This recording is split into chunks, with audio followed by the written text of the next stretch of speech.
Hello बच्चों, let's read this question. In an experiment to measure the internal resistance of a cell by a potentiometer, it is found that the balance point is at a length of 2 meter when the cell is shunted by 5 ohm resistance, and it is at length 3 meter when the cell is shunted by 10 ohm resistance. So the internal resistance of the cell is.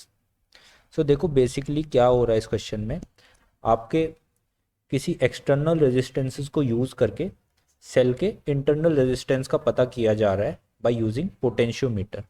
सो देखो potentiometer का एक basic हम construction draw कर लेते हैं।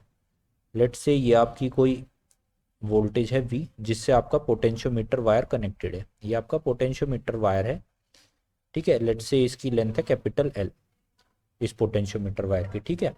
और नीचे यहाँ पे आपकी वो सेल कनेक्टेड है जिसके इंटरनल रेजिस्टेंस को आप कैलकुलेट कर रहे हो, राइट।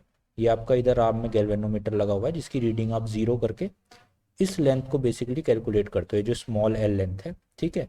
ये आपकी ई है, ये आपका इंटरनल रेजिस्टेंस है। और इस एक्सटर्नल सर्किट में आप एक एक्सटर्नल रेजिस्टेंस ऐड कर देते हो जिसकी वैल्यू आप चेंज करते रहते हो। अब क्या होता है, जैसे आप इस आर की वैल्यू चेंज करोगे, रेजिस्टेंस ये चेंज करोगे, उसी के अकॉर्डिंग ये स्मॉल एल की वैल्यू आपकी चेंज होती रहेगी, रीडिंग आपकी अलग आती रहेगी पोटेंशियोमीटर में। सो ऐसे ही हम 3-4 रीडिंग लेके इंटरनल रेजिस्टेंस को कैलकुलेट करते हैं, ठीक है। ये आपका बेसिक कॉन्सेप्ट होता है कैलकुलेशन करने का। अब देखो की कॉन्सेप्ट जो हम यहाँ पे यूज़ करेंगे इस क्वेश्चन को सॉल्व करने के लिए, वो क्या है? वो आपका यही है कि आपको जो कैलकुलेशन है, calculation for internal resistance of a cell using potentiometer, ये आपको आना चाहिए करना, ठीक है। कि पोटेंशियोमीटर से हम किसी सेल का इंटरनल रेजिस्टेंस किस तरह से कैलकुलेट करते हैं। सो वही सेटअप मैंने आपको यहाँ पे बताया है। अब चलो हम इसको सॉल्व करते हैं, हम कैसे करने वाले हैं इस क्वेश्चन को। सो जब भी आपका ये सेटअप बनता है तो आपका बेसिक प्रिंसिपल क्या होता है पोटेंशियोमीटर में, ये जो आपकी आर्म है, let's say this is A B, और एक आर्म आपकी ये है इधर, let's say this point R C D, ठीक है। सो आपका जो पोटेंशियल होगा V A minus V B, ये इक्वल हो जाता है V C minus V D के, V C minus V D के। जब ऐसा होगा तो आपकी जो गैल्वेनोमीटर है उसमें रीडिंग जीरो आने लगेगी, यानी इन ब्रांचेज में कोई भी करंट फ्लो नहीं होगा आपका, ठीक है। तो ये आपका बेसिक कॉन्सेप्ट होगा, वहां पे हम रीडिंग को नोट कर लेंगे स्मॉल एल की कितनी रीडिंग आ रही है। तो ये कब होगा? देखो V A minus V B हम कैसे कैलकुलेट कर सकते हैं, जो आपका ऊपर वाला सर्किट है यहाँ से हम V A minus V B निकाल सकते हैं using the potential gradient of this potentiometer wire.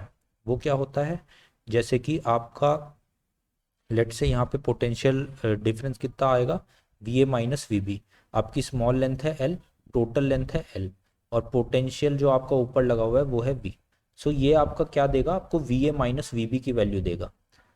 और जो V C minus V D की वैल्यू है वो आप कैसे ले सकते हो, नीचे वाले सर्किट से। लेट से नीचे यहाँ पे आई करंट फ्लो हो रहा है, ठीक है। तो यहाँ पे V C minus V D की वैल्यू कितनी मिल जाएगी आपको, इधर से ई माइनस आई आर, ठीक है। यूजिंग सिंपल किरचॉफ लॉ, आप जैसे इस लूप में डी से इधर चलेंगे इस साइड में, तो आपको क्या मिलेगा, माइनस आई आर और फिर plus E, so E minus I R. So ये आपकी इक्वेशन नंबर 1 हो जाएगी। इसी इक्वेशन को सॉल्व करके बेसिकली हम ये क्वेश्चन सॉल्व करने वाले हैं। तो इसके लिए हमें पहले आई की वैल्यू चाहिए। आई क्या होगा, नीचे वाले सर्किट से हम आई निकाल सकते हैं इजीली। यहाँ पे दो रेजिस्टेंस एक दूसरे से सीरीज में कनेक्टेड है, तो नेट रेजिस्टेंस यहाँ पे हो जाएगा capital R plus small R, और जो ईएमएफ इस सेल में यहाँ पे लगा हुआ है वो है ई, ठीक है। तो ये आपकी आई की वैल्यू हो गई। इस आई की वैल्यू को आप इधर पुट कर सकते हो इस इक्वेशन में, राइट। तो आपकी जो इक्वेशन बन जाएगी वो क्या बन जाएगी, L by L into V is equals to E, common ले लेते हैं हम, 1 माइनस ऊपर रह जाएगा R divide by R plus R. So this will be your final equation. अब देखो, आप देखो इस इक्वेशन में जो L है, L एक कांस्टेंट है, V एक कांस्टेंट है, E एक कांस्टेंट है। आप सिर्फ जैसे आर इंटरनल रेजिस्टेंस भी आपका सेल का कांस्टेंट है स्मॉल आर, जैसे जैसे आप ये आर चेंज करोगे कैपिटल आर, वैसे वैसे आपकी स्मॉल एल चेंज हो रही है। यही मैं आपको क्वेश्चन के स्टार्टिंग में बता रहा था। सो अब देखो इस क्वेश्चन पे चलते हैं। इस क्वेश्चन में आपको दो कंडीशन दी हुई है, जहाँ पे आपको सबसे पहले स्मॉल एल की वैल्यू कितनी गिवन है। पहले आपको स्मॉल एल 2 मीटर गिवन है, किस केस में, जब आपका कैपिटल आर की वैल्यू है 5 ओम। देखो आपका एक्सटर्नल रेजिस्टेंस जब 5 ओम लगा हुआ है, तब आपकी लेंथ जो मेजर हुई है वो 2 मीटर हुई है।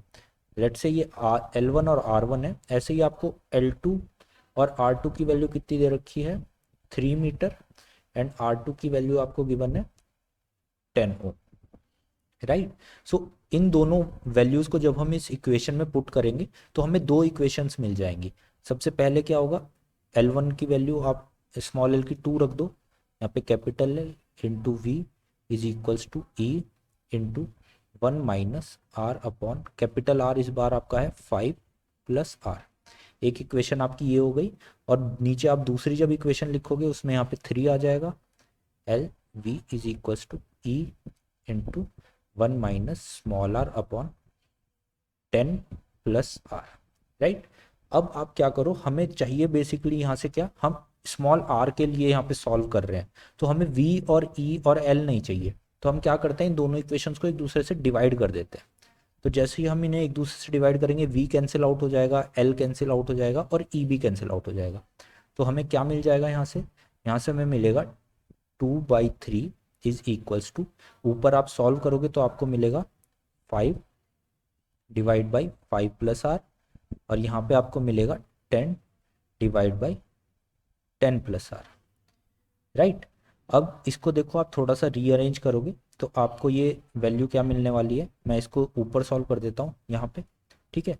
तो आपकी इक्वेशन आ गई है 2/3 इज इक्वल्स टू, यहाँ पे 5 आपका टॉप पे है और ये 5 के साथ ऊपर चला जाएगा, 5 इंटू 10 प्लस आर, नीचे आपका क्या आ जाएगा यहाँ पे 10 इंटू 5 प्लस आर, राइट। ये कैंसिल आउट हो जाएगा 1/2, तो यहाँ पे ऊपर आपका 4 चला जाएगा, 4/3 equals to 10 plus R 5 plus R, cross multiply करो तो यहाँ पे आपको मिलेगा 5 4 जा 20 प्लस 4r